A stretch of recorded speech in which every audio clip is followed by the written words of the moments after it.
Bugso lang daw ng emosyon ang panawagan ni Duterte ng secession. Ha? Bakit? Sino bang nagsabi niyan? Itong si Clarita Carlos. Itong si Clarita Carlos, dating National Security Advisor ito ni Marcos Jr. eh. Napalitan ito ni Anyo eh. Maraming ayaw sa kanya. Maraming ayaw sa kanya doon sa ah, grupo ni Marcos Jr. Pero ngayon, nagsasalita na naman itong si Carlos, hininga ng opinyon ng mga media. Hiningan siya ng opinyon tungkol doon sa sinabi ni Duterte na paghihiwalay o secession ng Mindanao sa Republika ng Pilipinas. Ang sabi ni Carlos, hindi, ano lang yun, outburst of emotion. Unawain na lang natin si Duterte doon. So, anong masasabi natin dyan? Totoo kaya, totoo kaya yung sabi ni Clarita Carlos na hindi naman seryoso yon si Duterte noon? Na yun nga ay ano lang daw, bulwak, bugso lang daw ng emosyon, burst of emotion. Ako maraming beses ko na tong diniscuss.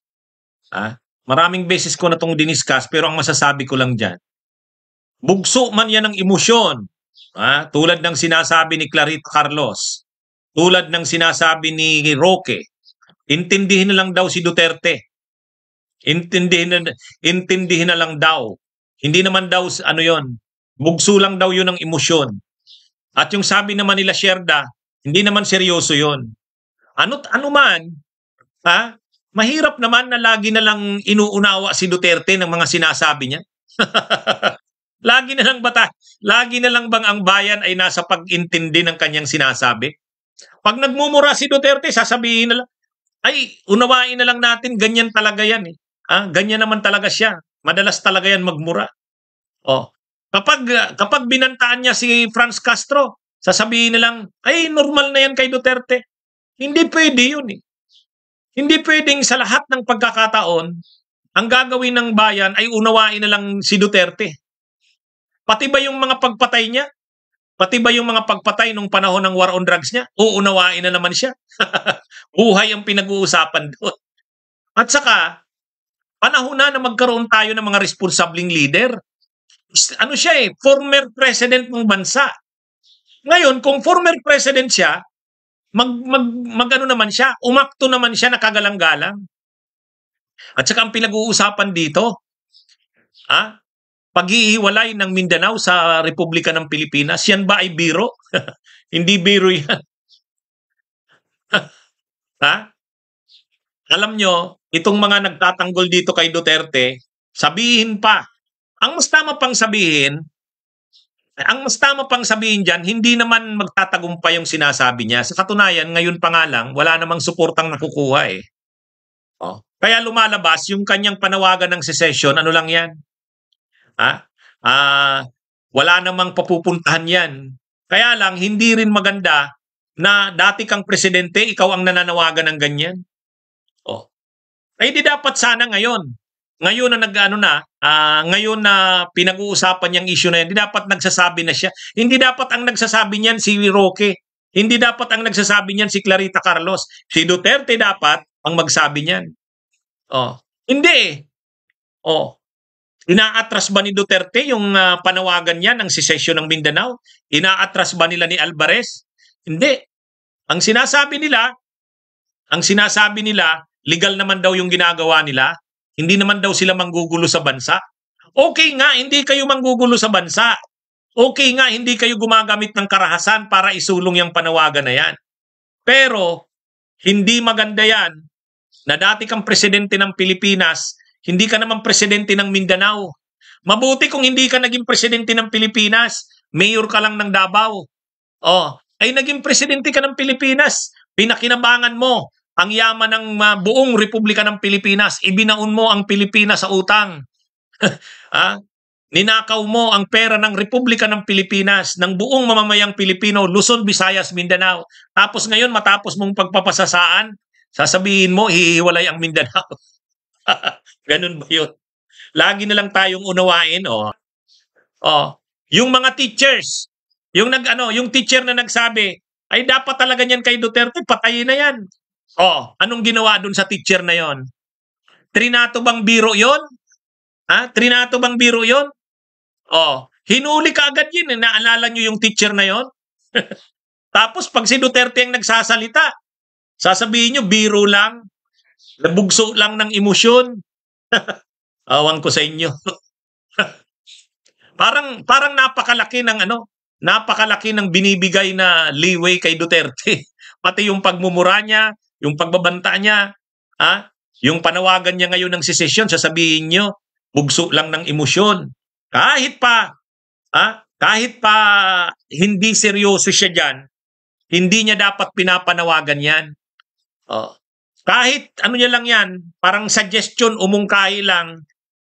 Tandaan natin, dati siyang presidente ng bansa. Ang bawat sinasabi niya, kinukuha yan ng media. Ang bawat sinasabi niya, may epekto yan sa bayan. Oh. Yun ngang mga ordinaryong mamamayan na nagbabanta, hinuhuli, kinakasuhan. Ito pa kayang presidente ng Pilipinas, dating presidente ng Pilipinas, na ang kanyang mga sasabihin ay kinukuha ng media. Di ba? Ang dapat yan kay Duterte, turuan naman na hindi na pwede yung mga pinagagawa niya. Hindi pwede yan. Kailangan natin ng kailangan na diyang ipakita na hindi niya na pwedeng abusuhin ang mga kumbaga, sobrang pribilehiyo naman binibigay kay Duterte. Sobrang pribilehiyo. Ang sinasabi ko nga, nung panahon ni Duterte, mayroong isang teacher na nagbiro. Kapag dapat talaga diyan kay Duterte, mamatay na yan.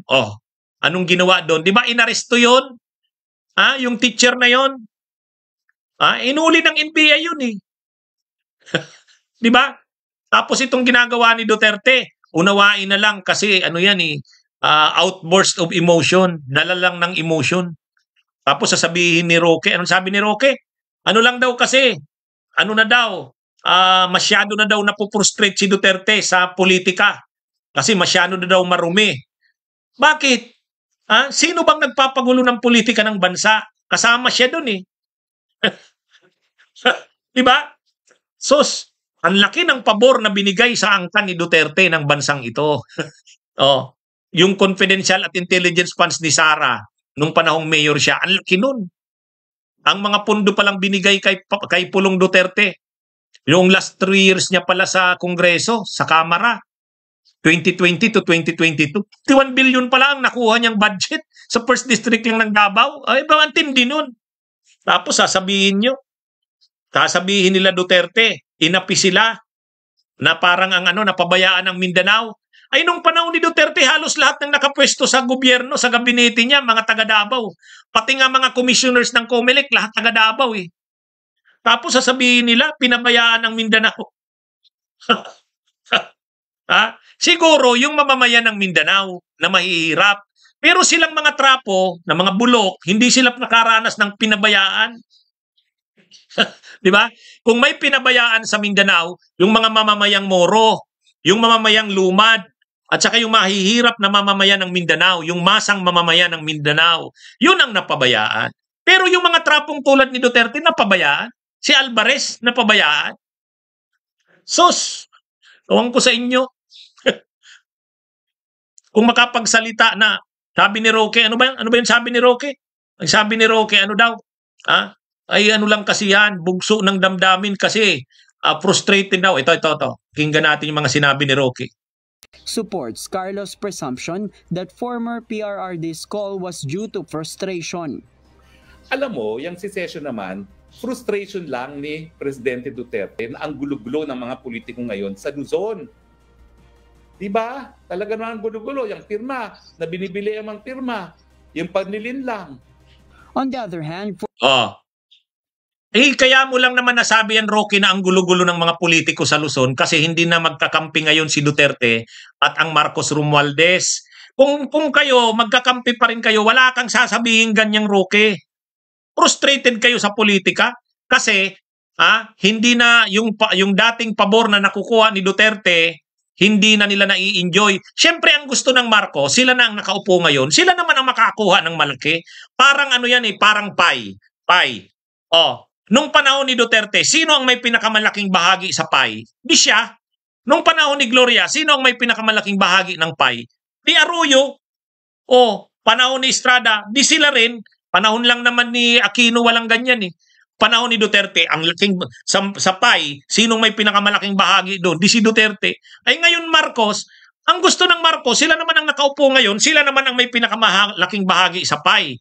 Ay nagrereklamo ang Duterte at Arroyo. Kasi parang naiitsapwera sila sa kapangyarihan eh. Oh, tapos ngayon dahil naiitsapwera ang Duterte at Arroyo, nagrereklamo kayo, sasabihin nyo frustrated. Kung may frustrated man sa inyo, ang may frustration ang mamamayan. Frustrated sa inyong lahat.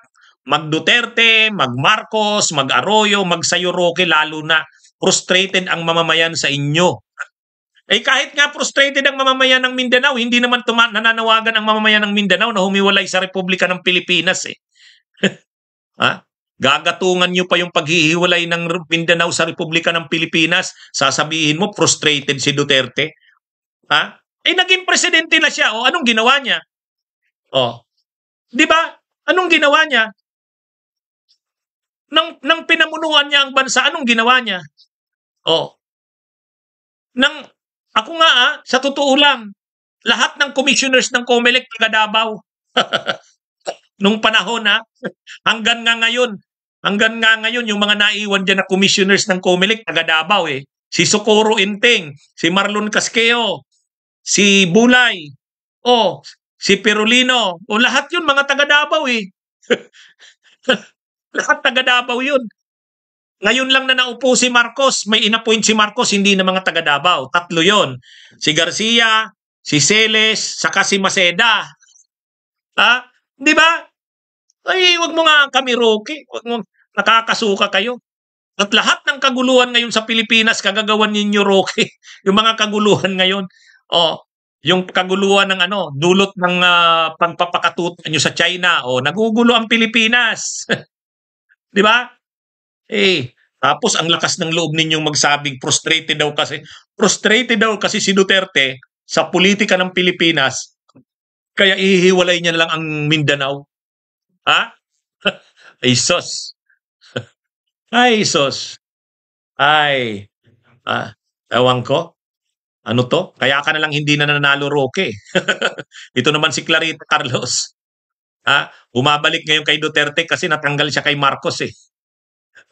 Obvious naman to si Clarita Carlos. Anyway, sige mga kabunyog, mga kababayan. Bunyog, bunyog, halikan na kasama ka. Bunyog, kapag buklod ay may pag-asa. Luzon, Visayas, Mindanao, isa ang pananaw. Sa bagong Pilipinas ang bunyog isisigaw.